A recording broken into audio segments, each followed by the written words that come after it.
तर नमस्कार शेतकरी मित्रांनो, स्वागत आहे तुमचं सर्वांचं आपल्या यूट्यूब चॅनलमध्ये. तर आजचा व्हिडिओ माझ्या शेतकरी बांधवांसाठी खूपच असा महत्त्वाचा होणार आहे. तर सर्व शेतकरी बांधवांना विनंती राहील की व्हिडिओ शेवटपर्यंत पहा, जेणेकरून जी माहिती आहे ती तुम्हाला व्यवस्थित पद्धतीने आणि पूर्णपणे मिळून जाईल.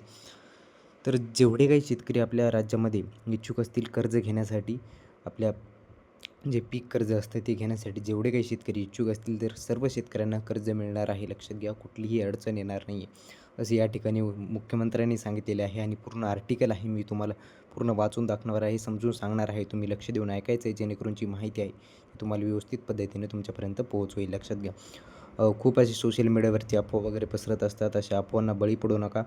जे काय असते ती अधिकृत माहिती आपल्या चॅनलच्या माध्यमातून आपण तुमच्यापर्यंत पोहोचविण्याचं काम करत असतो. लक्षात द्या, त्यासाठी आपल्या चॅनलला नक्की सबस्क्राईब करा. ओके. शेतकऱ्यांना सिबिलची अट न घालता कर्ज द्या. जे शेतकऱ्यांना ज्या बँका असतात त्या सिबिलची अट घालतात. सिबिल रिपोर्ट जो असतो त्याचे रेकॉर्ड जे असते त्याची अट घालतात आणि त्यानंतरच आम्ही कर्ज देऊ असं बऱ्याच बँका अट घालत असतात. तर शेतकऱ्यांना सिबिलची अट न घालता कर्ज द्या, असं मुख्यमंत्री देवेंद्र फडणवीस यांनी या ठिकाणी सांगितलेले आहे. यांनी बँकांना सज्जड दम दिलेला आहे. लक्षात घ्या की सिबिलची अट न घालता कर्ज शेतकऱ्यांना दिलं पाहिजे. शेतकऱ्यांना सिबिलची अट न लावता कर्ज वाटप करा, तसे न करणाऱ्या बँकावर यापूर्वी FIR देखील दाखल केले होते, हे लक्षात ठेवा. असा सज्जड दम मुख्यमंत्री देवेंद्र फडणवीस यांनी सोमवारी बँकांना दिला.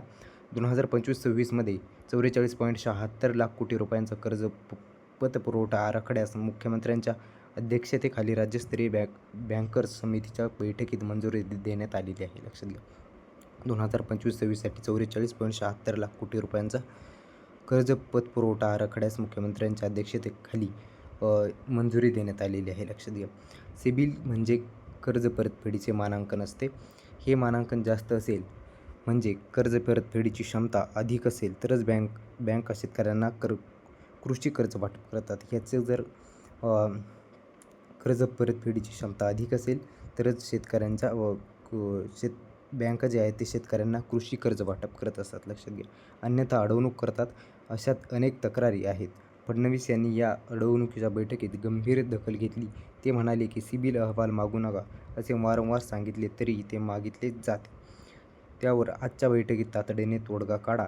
हा विषय तुम्हाला गांभीर्याने घ्यावाच लागेल. एखाद्या बँकेची शाखा सिबिल मागत असेल तर कारवाई केलीच जाईल, असे फडणवीस यांनी बजावलेले आहे. म्हणजे कोणती एखादी जर बँक असेल ते सिबिल मागत असेल शेतकऱ्यांना तर त्याच्यावर त्या बँकावरती कारवाई केली जाईल, असं देखील या ठिकाणी मुख्यमंत्री देवेंद्र फडणवीस यांनी सांगितलेलं आहे. म्हणजे काय, सर्व इच्छुक शेतकऱ्यांना जेवढे काही त्यांना पीक कर्ज, कृषी कर्ज पाहिजे असेल तर सर्व शेतकऱ्यांना कर्ज द्या, असं बँकांना त्यांनी आवाहन केलेलं आहे.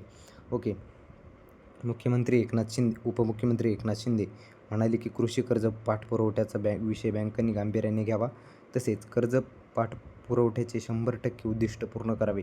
उद्योजकांना, विशेषतः महिला उद्योजकांना बँकांनी सहकार्य करावे, असं उपमुख्यमंत्री एकनाथ शिंदे यांनी सांगितलेलं आहे. आणि महामुंबई क्षेत्रातही कर्ज पुरवठा वाढवण्यावर भर द्यावा, असे देखील या ठिकाणी उपमुख्यमंत्री एकनाथ शिंदे यांनी सांगितलेलं आहे. लक्षात घ्या. ओके. तर या ठिकाणी मुख्यमंत्र्यांनी काय सांगितलेलं आहे, महाराष्ट्राची 1 ट्रिलियन अर्थव्यवस्था होण्यामध्ये बँकांची भूमिका महत्त्वाची आहे. बँकांनी आणि शासनाने मिळून MSMEच्या केंद्र आणि राज्याच्या योजनांचा लाभ लाभार्थ्यापर्यंत पोहोचवण्यासाठी एकत्र प्रयत्न करावेत, असं देवेंद्र फडणवीस जे आहेत महाराष्ट्राचे मुख्यमंत्री यांनी सांगितलेले आहे. लक्षात घ्या. तर अर्थातच तुम्हाला कळालं असेल की पूर्ण अपडेट काय आहे. जर शेतकरी बांधव जेवढे काही इच्छुक असतील आपले पीक कर्ज घेण्यासाठी किंवा कृषी कर्ज त्यांना घेण्यासाठी, जेवढे काही शेतकरी आपले इच्छुक असतील तर सर्व शेतकऱ्यांना त्या ठिकाणी कर्ज मिळणार आहे. लक्षात घ्या, कुठलीही अडचण येणार नाही. आणि सिबिल जर एखादी बँक मागत असेल तर त्या बँकावरती देखील कारवाई होणार आहे. कुठल्याही बँकांना सिबिल मागू नये अशी अट देखील मुख्यमंत्री देवेंद्र फडणवीस यांनी घातलेली आहे. लक्षात घ्या. तर कुठलीही अडचण नाही आहे. अशीच अधिकृत माहिती जी असते ती आपण आपल्या चॅनलच्या माध्यमातून तुमच्यापर्यंत पोहोचवण्याचं काम करत असतो. तर व्हिडिओ शेवटपर्यंत पाहिला त्याबद्दल खूप खूप धन्यवाद. नवीन असाल लगेच सबस्क्राईब करून घ्या. माहिती आवडली असेल तर नक्की लाईक करा. व्हिडिओ शेवटपर्यंत पाहिला त्याबद्दल खूप खूप धन्यवाद. खूप खूप आभार. जय महाराष्ट्र.